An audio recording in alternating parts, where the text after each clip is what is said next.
pela frente ainda. A gente está na página 41, tá? Página 41. Já falamos aqui da série Envolvimento Experiência Infinita. Causas eficientes, ele diz o seguinte, ó. Por causa eficiente, o filósofo se refere a algo que veio a existir através de outro algo. Pois nada existe por si só. Tudo quanto existe passou a existir em consequência de uma causa anterior. A fumaça que sai do escapamento, por aí vai. Vai desenvolver diversos tipos de exemplificações aí. Mas na tela você tem ali, ó. Uma vez que ficou demonstrado que a cadeia de causas eficientes é finita, e a própria ciência mostra que ela é finita, que ela não pode ir ad infinito, tá certo? Então temos que admitir que houve a primeira causa que não foi causada. Onde estavas tu quando eu fundava a terra? Deus diz para Jó, tá certo? Faze-mo saber se tens inteligência. Quando Jó, ele argumenta com Deus, tá? Mas como que ele argumenta com Deus? Não é a partir de uma postura de arrogância, nem de prepotência. Ele argumenta com Deus porque de fato ele quer compreender, ele quer entender.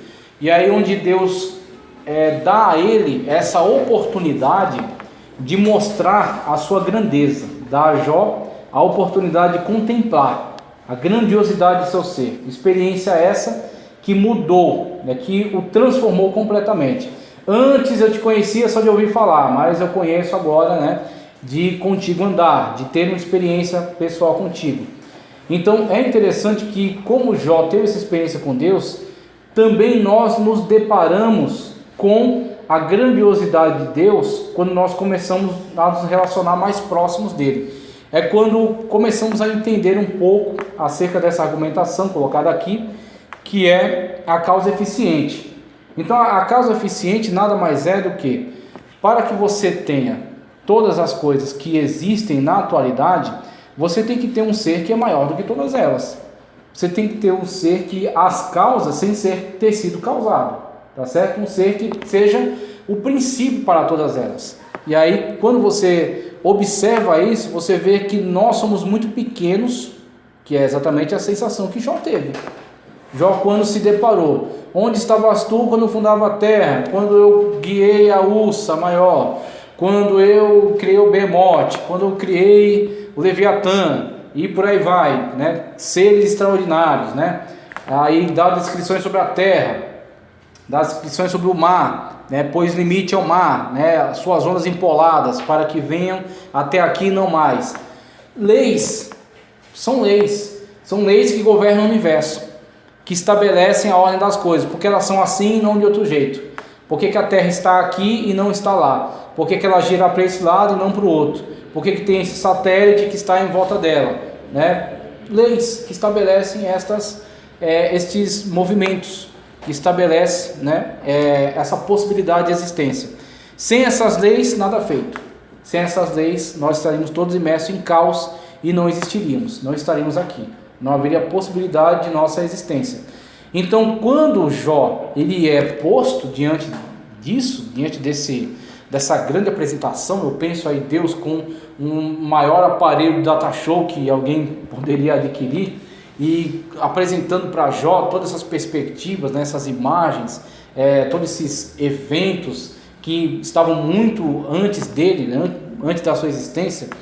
Jó, o que ele tem a manifestar disso? A perplexidade de conhecer a grandiosidade de Deus. Assim também nós, quando olhamos, e quanto mais você adquire esta linguagem mais técnica, quanto mais você adquire esse conhecimento mais acurado, esse conhecimento mais profundo, mais você consegue apurar da grandiosidade de Deus, mais você consegue se deparar com a grandiosidade de Deus. Enquanto eu olho e vejo, nossa, que flor bonita, que amanhecer lindo, né? Que ser humano, né, perfeito, tão belo, né, com um funcionamento, né, tão maravilhoso. Olho para mim mesmo e agradeço a Deus quando eu tenho alguma gratidão em mim, né? Agradeço a Deus por respirar, por acordar, por ter força. E aí você olha para isso a partir dos olhos de um leigo, você consegue ver grandeza já. Mas quando você olha para o ser humano como um médico, quando você olha para o universo como um astrônomo, quando você olha para a atmosfera como um biólogo, você consegue ver ainda mais e surpreender ainda mais com a grandeza de Deus. É quando você vê que quando um homem desses, ele tem um encontro com Deus, você vê muitas das vezes uma fé tão genuína, uma fé tão bela, né? Uma fé às vezes com tanta expressão. E é isso que é extraordinário, é isso que é maravilhoso, que Deus de fato levanta. Por isso que aqueles ditados que a gente fez questão de destruir isso, tanto em homilética, quanto em hermenêutica, quanto em ética cristã, esses ditados que circulam por aí, que não fazem nenhum sentido, né? Que Deus não chama capacitados, mas capacita escolhidos. Quem disse isso? Qual foi o texto? Qual foi o profeta? Ninguém. Por quê? Porque Deus chama capacitados sim, isso é balela, isso é conversa fiada. Deus chama capacitados, Deus chama incapacitados, Deus chama todos, né? Então a porta do evangelho está aberta para todos. Deus chama rico, Deus chama pobre, Deus chama pessoas com QI elevadíssimo e outros com limitações cognitivas. Deus chama todos e capacita todos para que cada um, dentro das suas possibilidades, sirvam a Deus da melhor maneira. Por isso que um tem 5 talentos, outro tem 3, outro tem 1. Por quê? Porque as pessoas não são iguais, elas são chamadas dentro das suas possibilidades. E aí Deus cobra de cada um dentro daquilo que ele pode devolver, dentro daquilo que ele pode responder, tá certo? E aí nós vemos esses filósofos que chegaram a essas conclusões. Deus é a causa primeira de todas as coisas. Deus é o criador não criado, tá certo? Deus é o princípio gerador de todas as coisas, é o ato perfeito, tá certo? Então esses tipos de argumentações nos levam a glorificar a Deus e a também, juntamente com esses grandes pensadores, enxergar a magnitude de Deus. Aí quando a gente começa a examinar esse tipo de coisa, a gente sai daquele pensamento básico, né, de que Deus, porque ele vai me dar uma casa, porque ele vai me dar um carro, porque ele vai me dar um casamento, porque se eu pagar o dízimo, Deus vai proteger, meu pneu não vai furar, meu carro não vai ser roubado. Então um tipo de relacionamento muito visceral, muito baixo, muito básico.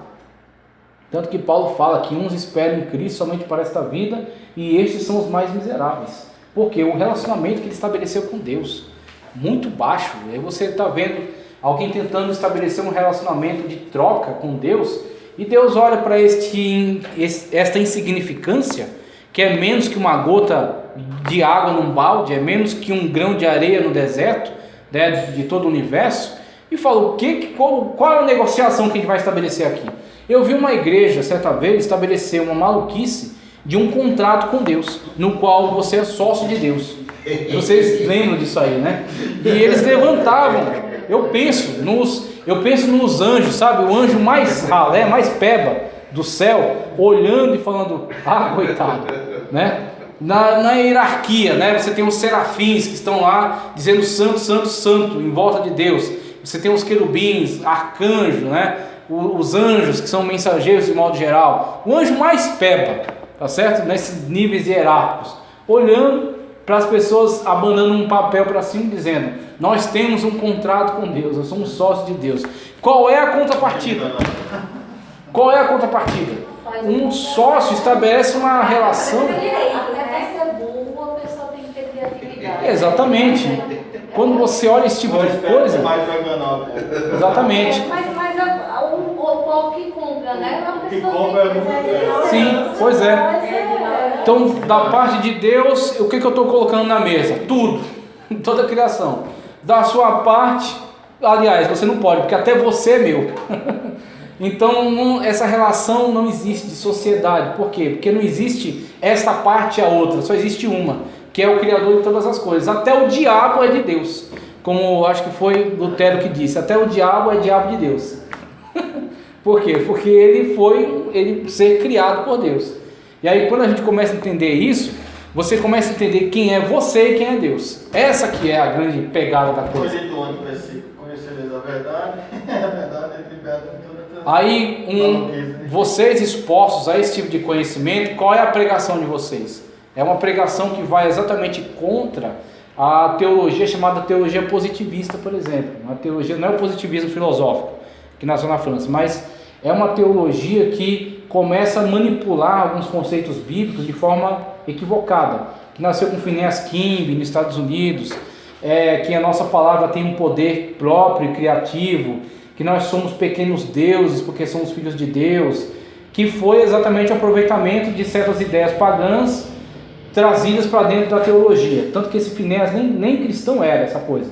E aí outros que pegaram do pensamento dele e aproveitaram para construir essa teologia baseada num suposto poder humano, tá certo? E aí você vê... Tem uns resquícios dele, não aparece, viu? Tem.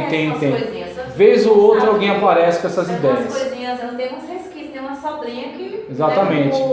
Principalmente porque tem muita literatura circulando ainda, de Kenneth Hagin. Você vê, por exemplo, esse negócio que o pessoal costuma dizer, vez ou outra, profetiza para o teu irmão, sem Deus ter mandado você profetizar.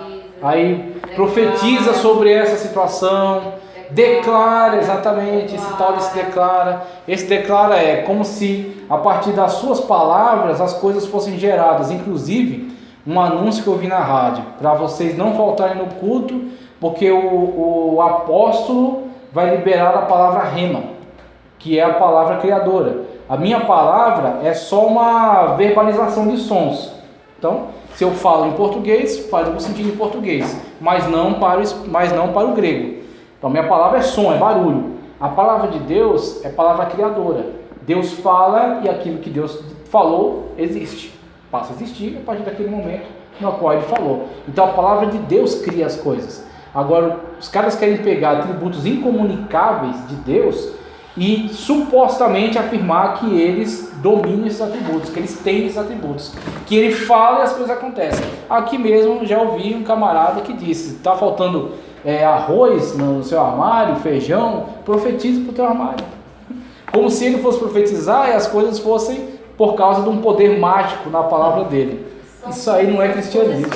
Mas a gente tem que se apegar na palavra de Deus, porque são sutilezas que acontecem. São, exatamente. Não presta atenção. Isso. E facinho isso acaba chegando no nosso meio. Não é que a gente tem que se apegar na palavra de Deus. Exatamente. São as coisas que sai, escape e ganha um grande espaço dentro do nosso meio, porque muitas pessoas não procuram se aprofundar, não procuram conhecer. Não tem conhecimento. Não tem conhecimento. Aí acaba abraçando. São facilmente ganhas por esse tipo de erro e equívoco. Por quê? Por causa A gente fala dos irmãos da Universal, Sim. que compra as coisas, compra os pedaços, tudo. Mas a gente faz cada coisa dentro da igreja, aqui eu fico assim, Jesus, meu Senhor. Eu sei. Sabe? Exatamente. Por ignorância, por não conhecer, a gente vê os irmãos dando amém com um monte de coisa, que aí quando você tem um pouquinho de conhecimento de Cristo, você fica assim... Por isso que não tem ninguém que seja tão bom que esteja totalmente livre, né? Sim. Tem que sempre estar com essa vigilância aí. A causa eficiente, então a gente vê a grandeza de Deus, aqueles que pregam a partir desse tipo de construção de ideias, que tem esses pressupostos muito bem fundamentados, a pregação dele tem outro viés. A pregação dele tem outra aplicação. Ele conhece a sua diminuta posição diante da grandeza de Deus. E aí ele prega sempre ressaltando a grandeza de Deus. Sempre ressaltando a nossa diminuta posição diante da grandeza de Deus. Tá certo? Você assistiu a pregação do Billy Graham? Billy Graham, meu Deus do céu. É bem colocado ali. Exatamente. Parece que ele está conversando com a plateia ali e Deus salvou todas as almas através. Porque Muito. É uma pena assim que tenha caído, mas Jim Swaggart também era extraordinário. Agora tem a questão do pecado, de ter caído, do escândalo que ele causou, então perde muito impacto. Principalmente quem conhece, né, que ele caiu em pecado. Mas a pregação dele é extraordinária. Billy Graham é muito mais fundamentado, assim, mas Jim Swaggart tinha um impacto, assim, uma coisa muito extraordinária. Eu assisti vários. A pessoa novo convertido já acha que é pregador e sai falando tudo que ouviu. Sim, e vai só repetindo. A cúpula da igreja tem uma culpa muito grande nisso. Tem, porque não aprendeu assim. Porque não tem cuidado. Acha, tipo assim, o testemunho do irmão, da conversão é maravilhoso. O milagre foi tremendo, mas ele não tem estrutura psicológica para aguentar o peso de outros irmãos isso aí, porque quando você se põe na posição de pregador, de ministro da palavra, vem uma carga muito grande. Pois é. Eu conheço várias histórias de testemunhos maravilhosos que foram arruinados por causa de um peso que a pessoa não conseguia, ela volta pro mundo porque é mais fácil. E ela devia ter sido protegida disso. Cuidada, Alguém devia ter chamado ela e falar, muito bem, você tem uma história de vida maravilhosa, você é bem sucedido lá fora e tal. Mas aqui você é crente, é da classe dos cordeirinhos de Jesus. Então começa por aí e vai seguindo, exatamente. Você veja, na página 41, olha só.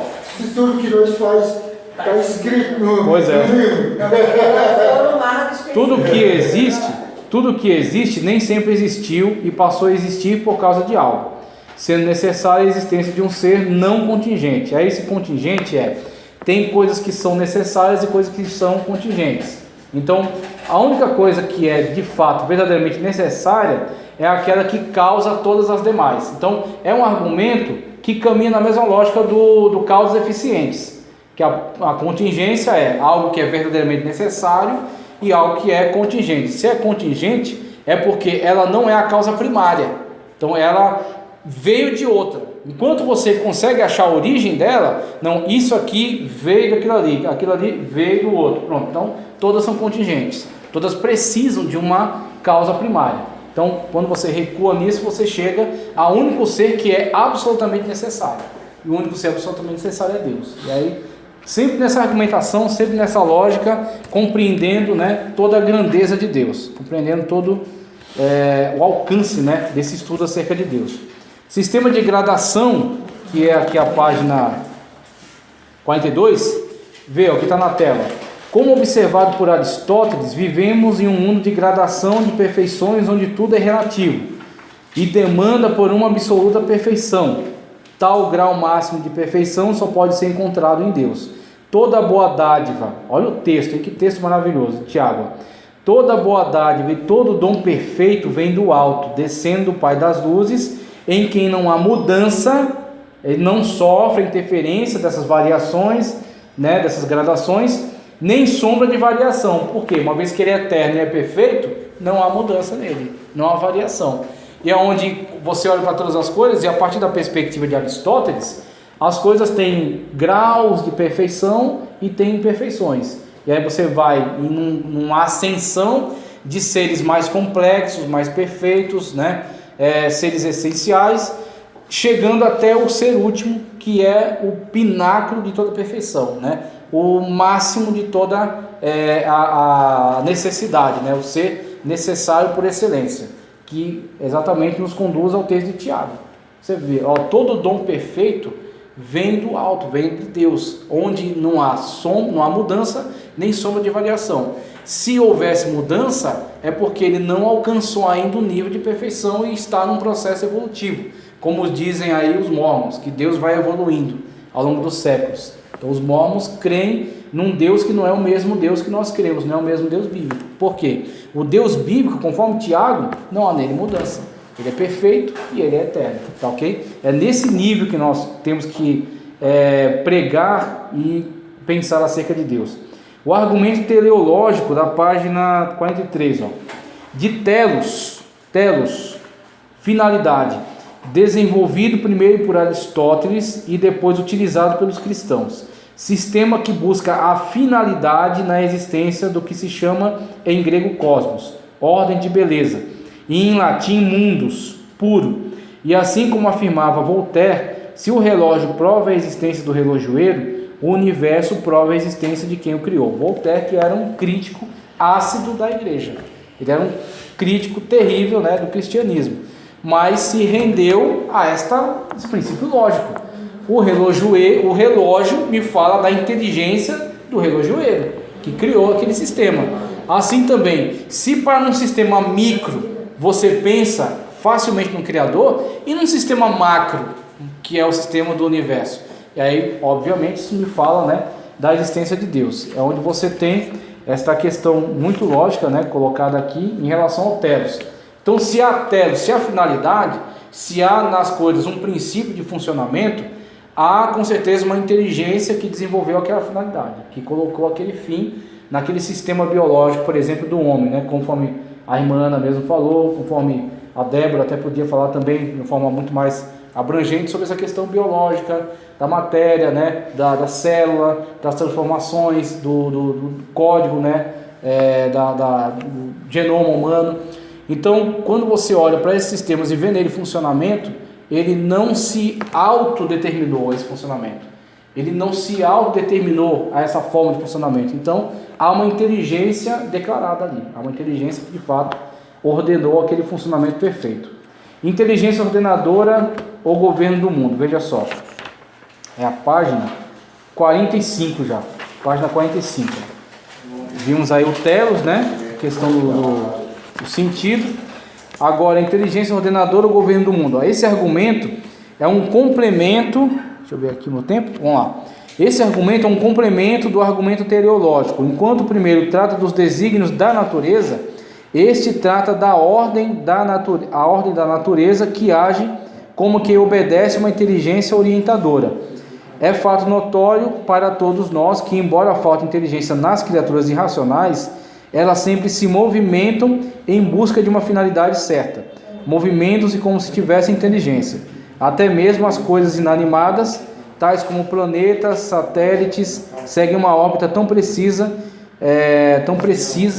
deixa eu achar aqui, que nos faz pensar que estão sendo dirigidos por alguém. Então, basicamente, esse texto aqui, nessa introdução, e o texto que eu coloquei em tela, o versículo de texto de Salmos 104, 24 ou 30, olha só o que diz, ó Senhor, quão variados são as tuas obras, todas as coisas fizeste com sabedoria, cheia está a terra das tuas riquezas, assim é este mar grande e muito espaçoso, onde há seres sem número, animais pequenos e grandes, ali andam os navios e o Leviatã, que formaste para nele folgar, todos esperam em ti, que lhes dê o seu sustento, em tempo oportuno.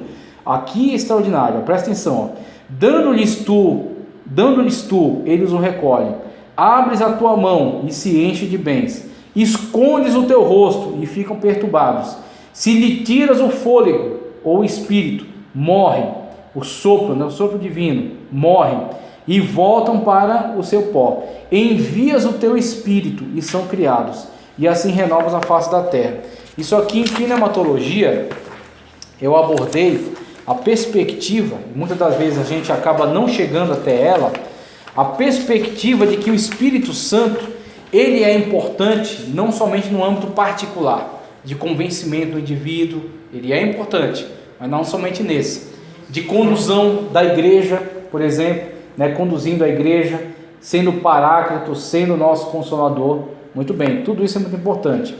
Mas o Espírito Santo, ele desempenha funções que nós muitas das vezes não prestamos atenção. Quando, por exemplo, antes mesmo da criação, diz que o Espírito pairava sobre as águas. O Espírito pairava sobre as águas. Quando você tenta buscar um pouco mais do hebraico em relação a isso, a exemplificação, o quadro que eles constroem é como uma ave voando sobre um ninho. Então, a ideia que eles querem comunicar é como uma ave voando sobre um ninho. Então, ali tem a potencialidade de um novo ser. E você tem a ave que voa sobre ela, protegendo, guardando. Então, o Espírito Santo, ele é visualizado, a partir desse texto, como a fonte, a energia de todo o universo. Então, não haveria vida, não haveria movimento no universo sem o Espírito Santo. E aí nós às vezes olhamos para o Espírito Santo somente como algumas coisas um tanto, vamos dizer assim, limitadas, pequenas.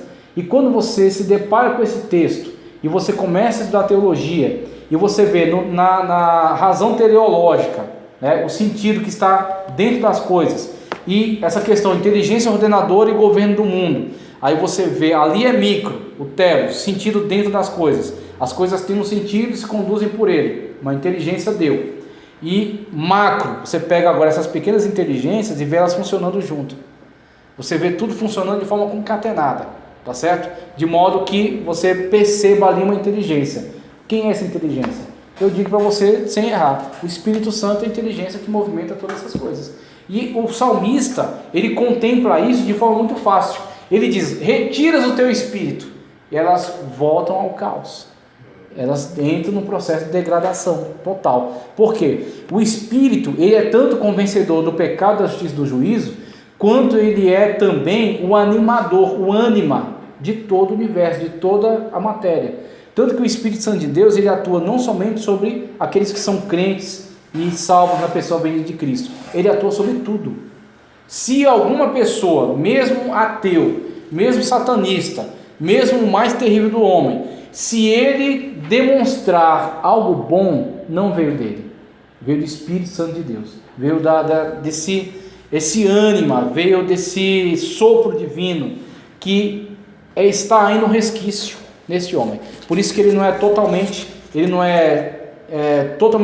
bruto ainda, ele não é totalmente desprovido, resta ali alguma imagem de Deus. Tanto que Cristo falou, mesmo vós sendo maus, querem dar boas dádivas aos vossos filhos, mesmo vocês sendo maus. Jesus falou na cara deles, vocês não prestam, vocês são gente ruim, vocês são gente complicada, mas mesmo assim, teu filho te pede um pão, você não dá uma pedra. Teu filho te pede um ovo, você não dá uma serpente, você dá algo bom. Por quê? Porque tem alguma coisa ainda aí, tem alguma coisa de Deus ainda aí, algum resquício da imagem de Deus, que é o Espírito Santo de Deus. Por isso que Agostinho falou de uma forma muito acertada, toda verdade é verdade de Deus. Onde que é que ela surge? Você às vezes tem um cara no lugar mais terrível, mais complicado, mas ele vai lá e fala uma verdade. Aquela verdade não veio do diabo, não veio do pecado, da carnalidade humana, e veio de algum resquício da imagem de Deus que está ali, tá certo? Para fechar, que o tempo já está estourando aqui, veja, o exercício da razão, até coloquei em lista ali, ó, vamos pelo slide. Ó. O exercício da razão, que aí fala, racionalidade humana é uma amostra da razão suprema, basicamente é o que eu falei. Então a inteligência humana, quando um homem cria algo que presta, não foi o pecado que o conduziu a isso, não foi o diabo que conduziu a isso, foi sim algo da inteligência de Deus presente no homem, né? Da característica singular do homem, humanidade, né? Um tropo, ser humano, em relação aos demais seres, que o dá essa racionalidade e essa inteligência, né? Então, algo que veio da parte de Deus. A lei moral, a moralidade presente no homem demonstra sua origem superior. Então, quando você vê códigos morais não escritos, leis não positivadas, no direito até fala-se de um tal de justnaturalismo, que é como que uma lei que é admitida por todos, inclusive eles usam até uma parábola grega de alguns cidadãos de uma polis que foram para outra, se associaram, se colocaram como mercenários numa outra, só que eles voltam para sua terra e são mortos. E aí as pessoas daquela cidade não querem permitir que eles sejam enterrados ali, porque eles serviram como mercenários numa cidade que era opositora. E aí esta pessoa, infelizmente, minha memória é péssima, não lembro o nome dela, mas ela, não vou lembrar, mas ela contrapõe. As pessoas não querem enterrar, querem deixar ele lá para ser comido pelos urubus. E ela contrapõe-se, não, mas é sabido por todas as pessoas que é injusto negar sepultamento até a pior das pessoas, né? Então, mesmo que vocês não gostem, não concordem, não admitam aquilo que eles fizeram, mas é desumano negar sepultura a eles, deixar eles serem comidos por animais. E aí, onde você vê o princípio desse, que lei é essa? Como assim? É uma lei que está impressa no coração humano. Paulo fala, essa lei torna eles indesculpáveis. Por quê? Porque se você for falar a verdade, você sempre fala a verdade para si mesmo e para Deus. Você pode enganar todo mundo, mas você sabe qual é a verdade, né? Você olha no espelho e está diante de você. Então, se o homem, diante desse tribunal interno, ele sabe qual é a verdade, mesmo que ele viva uma mentira, mas ele sabe que aquilo é certo e aquilo é errado. Isso aqui que ele fez para se auto-beneficiar, mas estava errado. A sua consciência acusou. Aí ele pode até cauterizar sua consciência, falar, não quero nem saber, eu sei que está errado e vou fazer mesmo assim. Tudo bem, então ele atentou contra a sua consciência. Mas no grande dia, diante do trono, Deus vai abrir os livros e vai falar, tá aqui, ó. Quando você ia cometer aquele ato, você sabia que esse negócio é errado. Tanto que você criou, às vezes, mitos, fábulas, lendas que tentam justificar certos atos. Aí os gregos têm uma coleção delas, tentando justificar certas atitudes, porque os deuses, porque não sei quem, porque as forças da natureza, porque não sei o que, mas na verdade a consciência humana acusa, tá certo? Os acusa acerca do certo e acerca do errado. Lei moral, argumento da aposta de Blaise Pascal, basicamente se você crer em Deus, não vai te trazer mal nenhum, porque crer em Deus é um grande benefício, tá certo? Você pode viver uma vida maravilhosa e crer em Deus, e chegar no final, você, mesmo, vamos colocar uma hipótese, você creu em Deus durante toda a vida, viveu uma vida abençoada, chegou no final, Deus não existe, tá, mas você não perdeu nada, você viveu uma vida regrada, boa, com uma família, com tudo, não fez o mal, e no final você viu nada, né? Entra no nirvana, como diz o budismo, né? Agora, e se Deus existir? Aí você não creu em Deus, você viveu em negação a Deus, não se atentou às leis morais colocadas por Deus e nem à lei revelada, né? Viveu em contradição a isso, aí chega na eternidade, Deus existe. Aí você tem uma conta acertada que você não vai conseguir mais pagar. Então, é vantagem, Blaise Pascal coloca isso, ele é um grande cientista. Claro, a teologia não gosta desse argumento, né? Esse argumento é um argumento meio fraco, mas ele é um argumento, não deixa de ser um argumento, tá certo? Acerca da melhor crença, né? A aposta, que é o argumento de Blaise Pascal, a melhor crença, a existência de Deus é o argumento mais lógico para o universo, e aí onde você atrela isso, o criacionismo científico, ele não se propõe provar que Deus existe, mas ele se propõe demonstrar que o universo logicamente foi criado. Ele não veio por si mesmo, não veio por acaso. Ele é fruto de uma criação e é fruto de uma inteligência condutora. Aí é onde entra o design inteligente. Melhor crença, opinião popular. A antropologia e a sociologia demonstram que crer em Deus é o mais comum. Então, se você pegar por volume de declaração, testemunhos, por exemplo, nós temos mais testemunhos de que Deus existe ou que Deus não existe. É avassalador o testemunho da antropologia, da sociologia, do estudo dos povos, das sociedades, de que eles, na verdade, professam a crença em Deus. Em vários deuses, num Deus impessoal, numa força criadora, num animal deificado, não importa, mas eles creem, de alguma forma, num ser que possam chamar Deus. Tá certo? Deus ou deuses. Mas sempre Deus conhecido, pois é.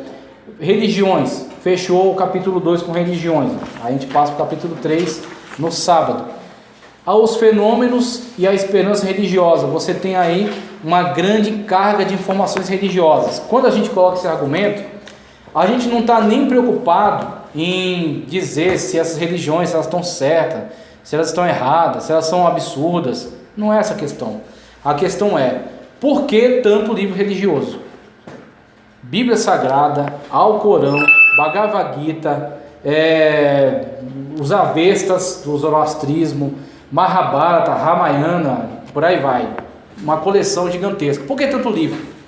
Por que tantas Bíblias? Por que tanto livro religioso? Por que tantos ritos? Porque o homem sabe, tá certo, de forma inata, de que existe Deus. E aí ele começa a tentar buscar Deus de diversas formas, diversas maneiras. Aí você tem um grande argumento em prol da existência de Deus, ok? Então